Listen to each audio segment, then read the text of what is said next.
धन्यवाद। विकास की बात करें तो विकास कितना हुआ है, मैं गिनवाने लग जाऊँगा तो बहुत समय लग जाएगा। मुख्य आपको बात बताता हूँ। 400 करोड़ से ज़्यादा की लागत का उद्यान भवन का काम हमारे 16 गाँव सेक्टर 78 में चल रहा है।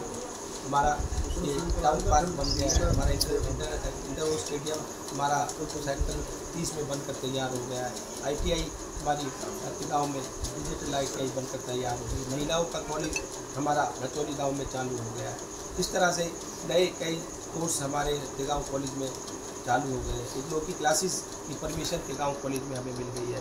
सड़कों की बात करें, चारों तरफ सड़कों का जाल बिछा है और 2 सब स्टेशन पावर के बिजली के हमारे 78 सेक्टर बतौला में और सेक्टर 37 में बनकर तैयार हो गया है। 150 करोड़ से ज़्यादा की लागत के काम हमारी कॉलोनियों में सीवर की लाइन डाली गई है, पानी की लाइन डाली गई है।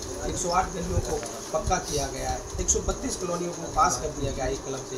उनमें जो मूलभूत सुविधाएं नहीं मिल पा रही थी उन पर भी उनका बजट आ गया, उनका पैसा आ गया है।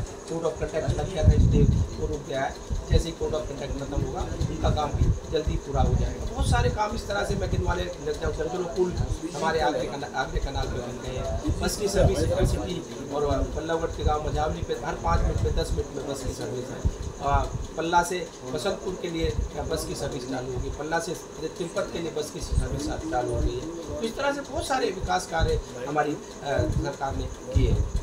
पिछली बार लोकसभा चुनाव में ये नैरेटिव विपक्ष ने फैलाया था, खासकर कांग्रेस ने, कि गरीबों का आरक्षण खत्म कर देंगे और जो है और भी कई ऐसे थे जिसकी वजह से जो है आपको इस लोकसभा में मुंह की खानी पड़ी। मतलब ये कह सकते हैं 50-50 रहा। लेकिन अब ये कांग्रेस ये कह रहे हैं कि अब हमारी सरकार बनेगी, 70 से 80 सीटें हमारी आने वाली है।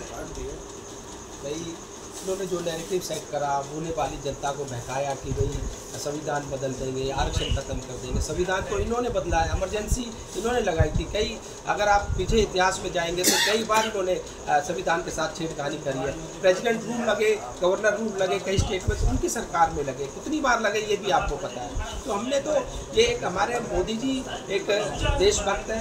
और जब पार्लियामेंट में पहली बार गए थे तो आपने देखा होगा कि पार्लियामेंट में सर झुकाकर अपना माथा टेक कर अंदर गए थे। तो ऐसे अब हमारे मोदी जी पर जो उन्होंने इल्ज़ाम लगाए, अब क्षेत्रीय जनता इस विधानसभा चुनाव में इनको जवाब देगी। और जो उन्होंने कहा कि 8500 रुपये खटाखट आपके खाते में आएंगे, ना 8500 रुपये आए, ना संविधान बदला, ना आरक्षण खत्म हुआ, तो उसका खामियाजा इनको अभी विधानसभा के चुनावों में भुगतना पड़ेगा। अपने विधानसभा क्षेत्र के बारे में आप क्या कहेंगे अपनी जनता से, क्योंकि जनता जो है वो बहुत जागरूक है, जनता सब चीज़ समझती है।